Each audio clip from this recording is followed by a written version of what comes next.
x 0 a. So I'm scaling it.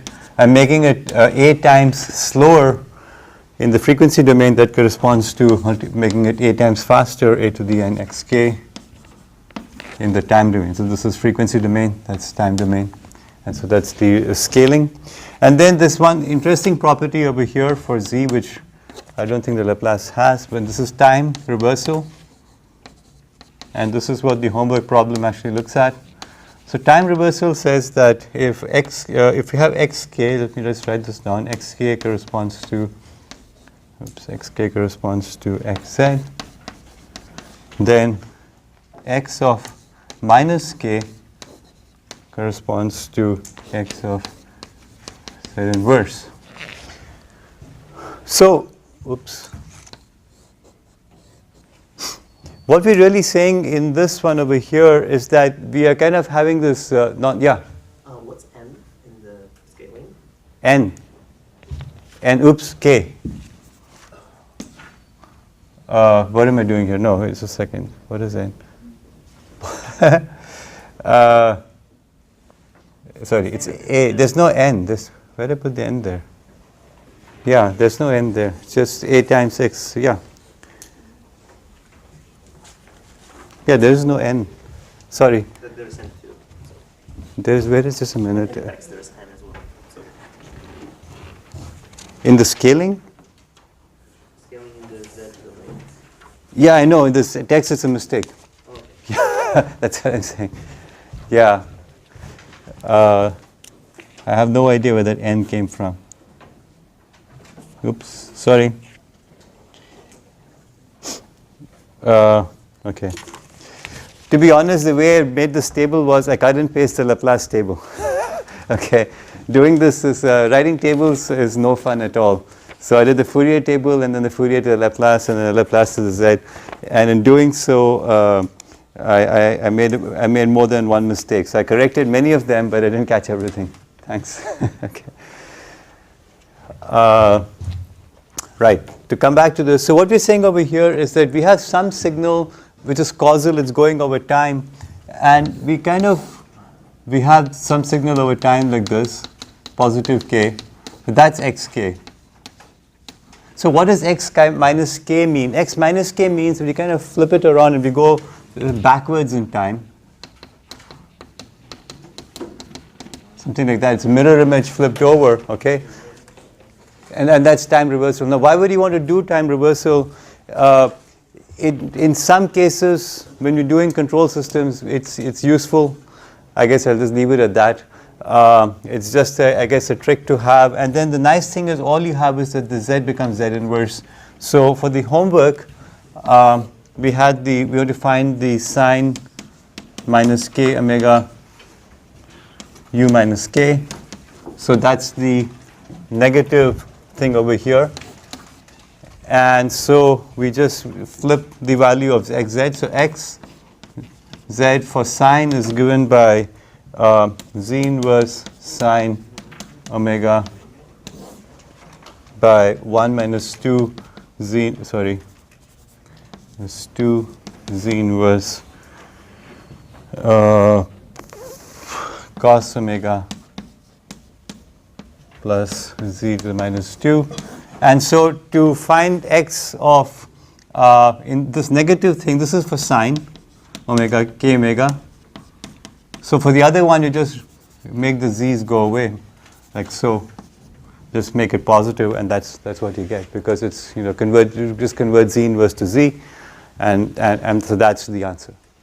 Okay, z sine omega over 1 minus 2z cos omega plus z squared. Okay, and that's how you get so that's kind of a nice thing. Yeah. Is it a to the k? Okay, maybe that's what I'm making. Okay, let me. Are you sure? Because I can't remember anymore. Okay, so let me try and see. We're scaling by. So in the Laplace we would do e to the whatever mod a. Okay. So Nasser says it's this, and he's usually right. So, so I will, but I will confirm. I'll confirm. Yeah. The transform is linear, right? So if you just multiply the right-hand side by a, Yeah. the left-hand side should also be multiplied by a. So that means Yeah. that means he's right. And why is that? Why does? Okay. Let's say a times xk is correct. Yeah. Yes. Yeah. Let's say it's. Since the transform is linear. That's right. It'll be x. I got it. Yeah. It'll be multiplied. Yeah. Okay. Okay. So it is. Yeah. A to the k. Xk. Thank you. I hate typos and I hate doing real-time corrections. But anyway, that's the price for using a book draft teaching. Okay. Any other questions? Sorry. It's not k. Watch out. Okay. I have one last thing, and then I'm not going to do the time. Well, okay. Let me just talk about the convolution because that's really the one we care about a lot.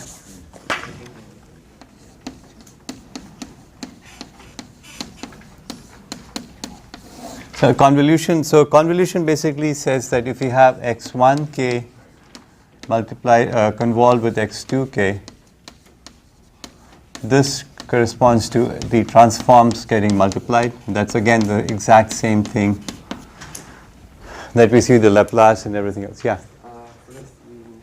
One more question. Yeah? How about the region of convergence? The region of convergence is going to be, let me see, so It reverses. it reverses, it's going to be minus. Well, it's going to be, it'll be the inside of the unit circle rather. So it'll be z less than 1 rather than z inverse. Yeah. Because basically, if we don't have regional convergence, it's the same z transform for the sign. Right. So you need to convert. Yeah, that's right. You need to change the region of convergence. Yeah. It's yeah. So region. See, so Millar is pointing out that the region of convergence is the inverse. Instead of z greater than 1, it has z inverse greater than 1. Okay. All right. Yeah.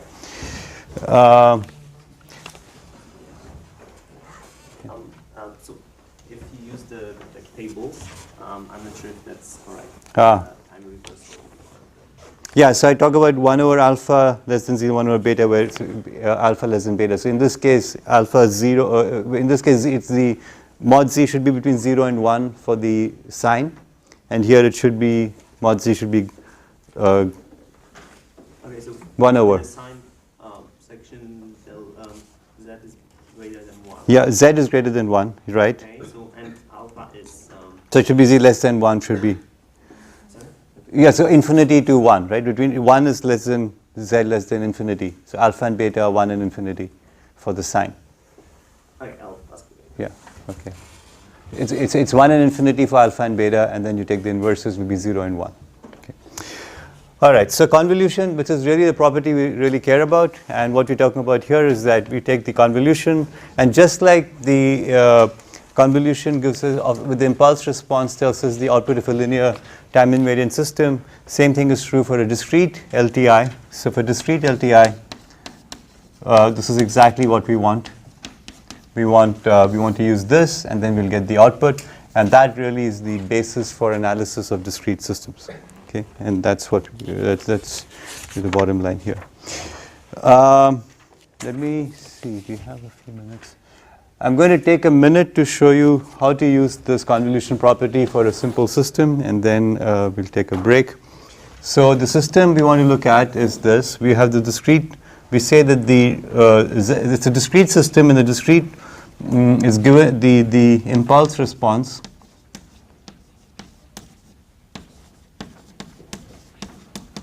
So the z transform of the impulse response, and this is really the transfer function, the discrete transfer function, and I'll talk more about that actually on Monday by definition. And this is given by 1 over 1 minus z inverse. Let's say it's given to you already, and the input is going to be given by 2 to the minus k uk. So this is a decaying exponential.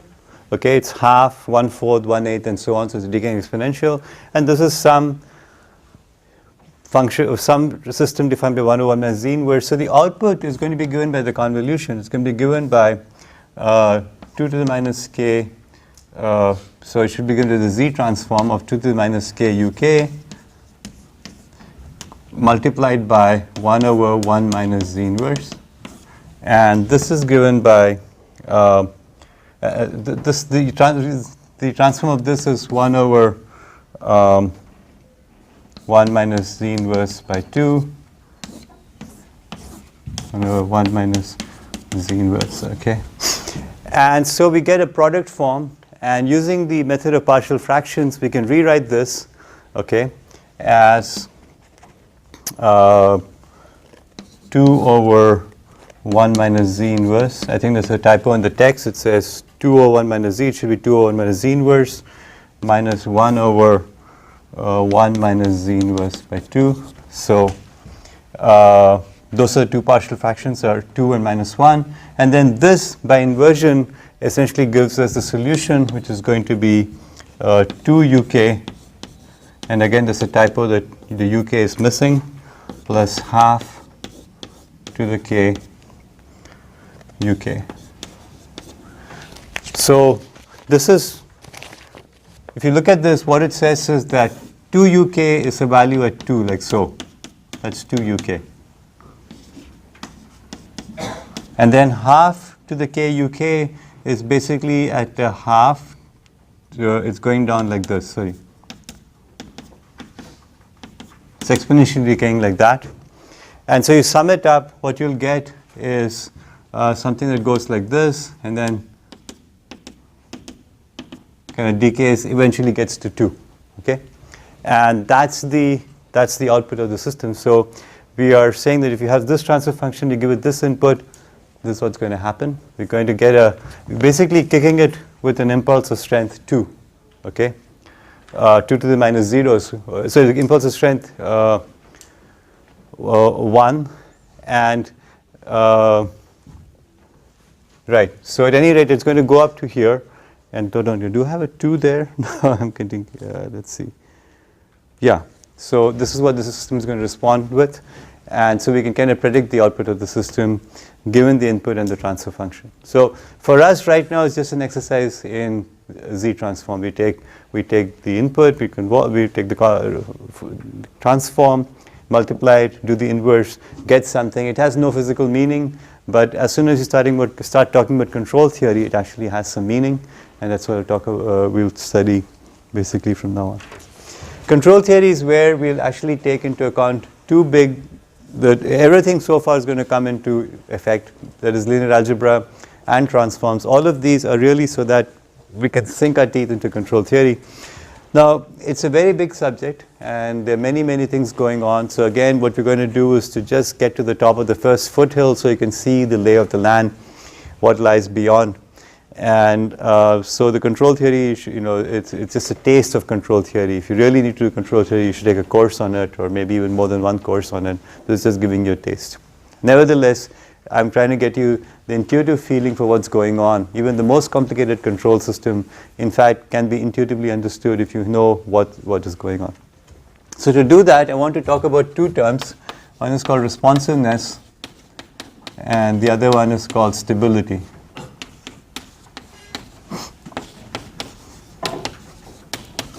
And we'll actually spend quite a bit of time understanding the mathematical definitions of responsiveness and stability, but I'm going to try and give you an intuitive understanding of this from the following example. So let's say that this is your bathroom, and this is your shower, and you're taking a morning shower, and this is you, so this is G rated, so there you go. There. You're taking a shower, and there's a knob that controls the amount of hot water that's going to come on you. Okay? And your goal is to not get too cold or too warm or too hot, right? You don't want to burn, you don't want to freeze, so you want to choose the water to be just right. So we have a set point, which is the desired temperature, and we'll just call that value R for the reference temperature. Okay? Then we have some input coming in. That's actually two inputs. We have the hot water input and we have the cold water input.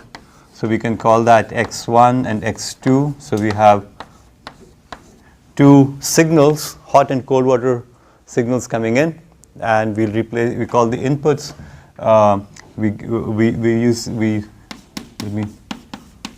Input or inputs as the hot and cold water, and we're going to call that x. We call that x.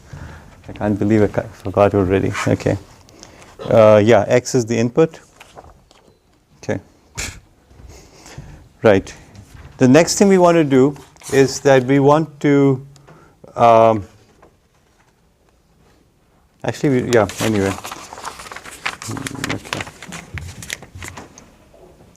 Okay, what we want to do is we have some water coming out of this shower head.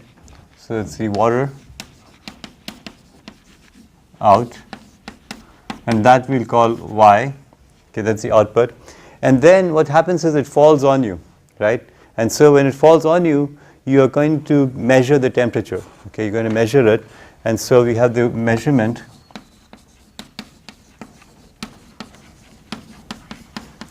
And the measurement we will call B.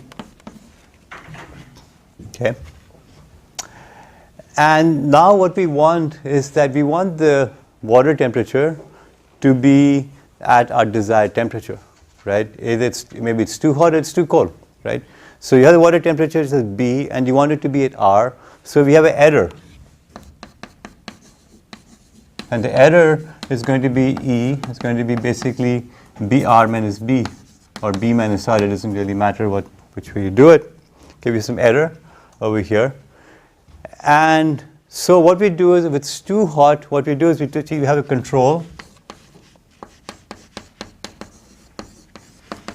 And the control says if it's too hot, basically, either you can reduce the heat or you can increase the cold, one of the two, but there's some control knob. So maybe you have a dial that says too hot or too cold. So let's say that we have this control knob like so, and we can turn it anywhere in this range.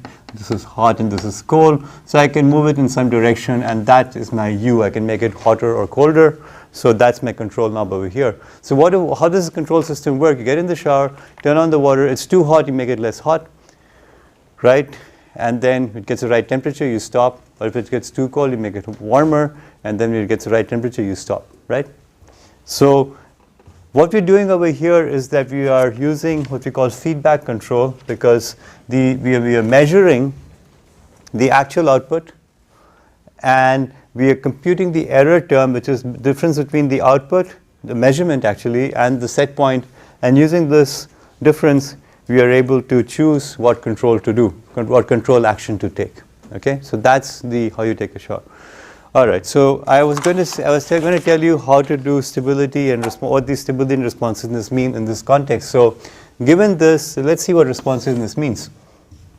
Responsiveness basically means what happens when you turn the control knob. Okay, so in the case of a responsive shower, you move the knob slightly, okay, and the system immediately changes its temperature. Okay, but I could have a screw loose, for example. Okay. And there's a screw loose. When I turn the knob, it doesn't turn right away. I kind of have to turn it more, and then after a while it responds. Or maybe the knob turns right away, but what happens is the hot water needs to come from the boiler somewhere over there, and so you turn the knob, and then it takes a while for it to actually get hot. So there's some delay between the control signal and the actual response of the system. So that's one kind of notion of responsiveness. So there's sort of two aspects of responsiveness, really. Okay, one aspect is there's some inherent system delay. So what does that mean? I turn the knob. Let's say it's too hot, so I'm going to move it towards the cold direction, and then after the cold direction has been set, after maybe a few seconds, it becomes cooler. So that's your what's called the system delay. Right? That's one kind of responsiveness issue. The second one is different. The second one says, I feel hot. How long before I change the knob to cool? Right? If I'm very responsive, I'm going to immediately turn it to cool. That's my responsiveness. So we have the system responsiveness, right? And then my responsiveness, the controller, because I'm the controller. Okay, so I have system, controller responsiveness. For now, let's worry about the controller responsiveness, this one rather than system. So I'm just going to say how quickly do I respond. So I feel it's hot, I'm going to quickly right away make it cold or not. Or I'm going to make it hot, I'm going to wait for a bit, then I'm going to make it cold. That is control responsiveness. And then the system responsiveness is I make it hot, how long before the system responds and does its thing. Okay, so this is the notion of responsiveness from the system. Okay. Stability means, is this system stable? So what is the example of an unstable system? Okay, an unstable system is like this. Let's say that I have a measurement error. Okay, in other words, to me hot water feels like cold water. Okay, for whatever reason, right? I have some disease. So it's hot, and I say it's not hot enough, and make it hotter. It gets hotter and hotter, but keep making it hotter and hotter till what happens? It saturates, basically get to maximum heat. So system is kind of the system output. If you think of output temperature, so this is your reference value R, okay, and this actually goes like this and then saturates. That would be called unstable. Other way around can also happen. I can go from reference value gone to 0.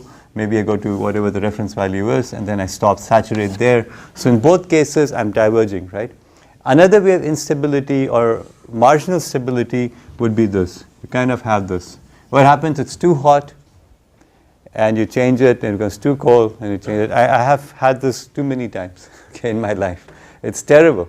You know, it's like there's this joke about the drunkard is driving on a street, and he's going all the way to the right, and all the way to the left, and all the way to the right, and all the way to the left, and the policeman stops him, and he says, "But sir, on average, I was going straight."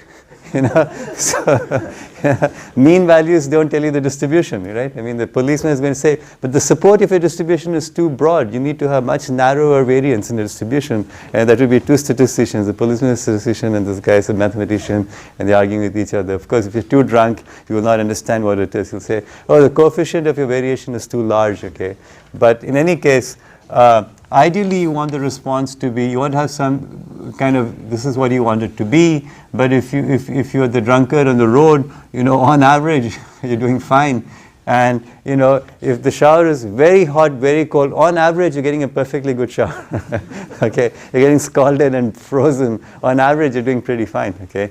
Well, from our perspective, we think of it as being unsatisfactory. We would say it's unsatisfactory, it's unstable or marginally stable. So this kind of persistent oscillation, not good. What we want is, if there's any oscillation, it should die down. So two questions come up right away. Why is there going to be an oscillation anyway? Why don't we just have this system? System starts up and boom, we're at R. We just start at R, we stay at R, it never changes.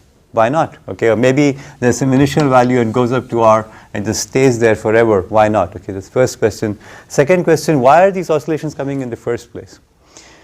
It turns out that the first answer I'll get to in a minute. The second question, why we have oscillations, has to do with basically the problem of responsiveness, okay, in the first place. So let's say that the water is too hot.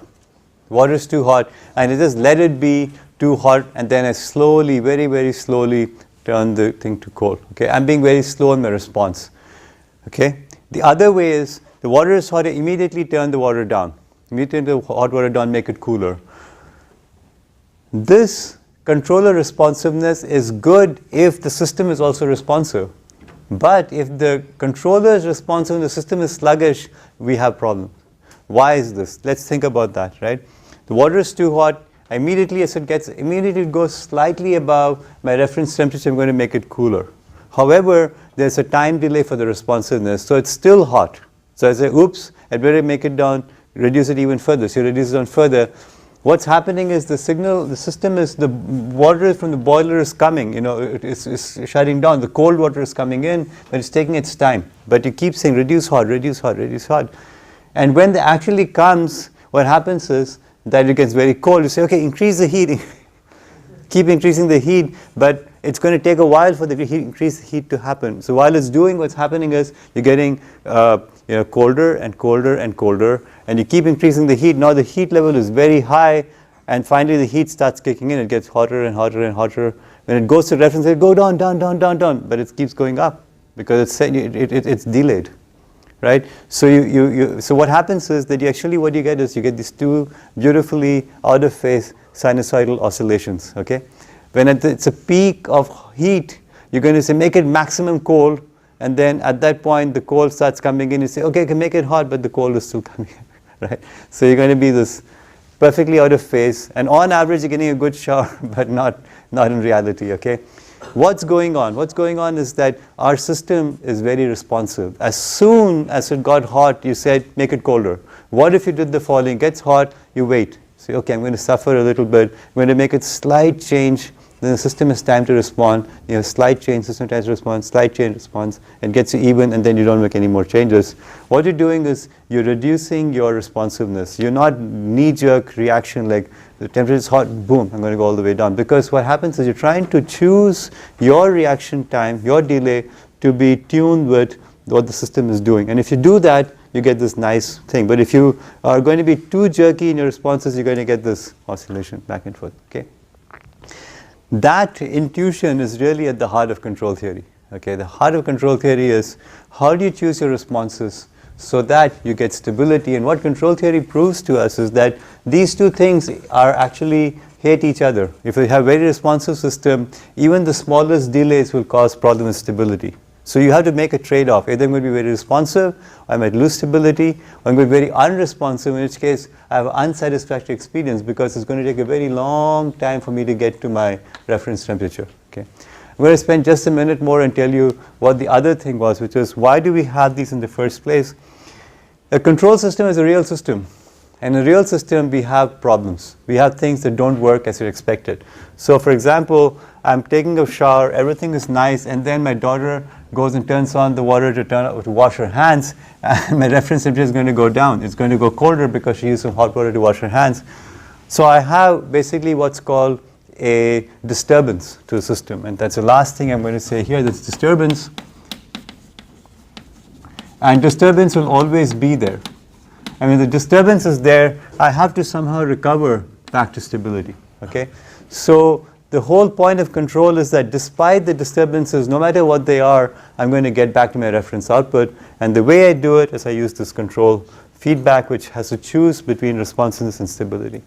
So to sum up, what I've talked about is a bunch of different terms, set points, inputs, outputs, measurement, error, control, disturbance, and this notion of responsiveness and stability. So the first introduction to the chapter talks about these things. I don't use a shower. I talk about home heating as an example, which has exactly the same property actually. Taking a shower and heating your home are the same thing actually.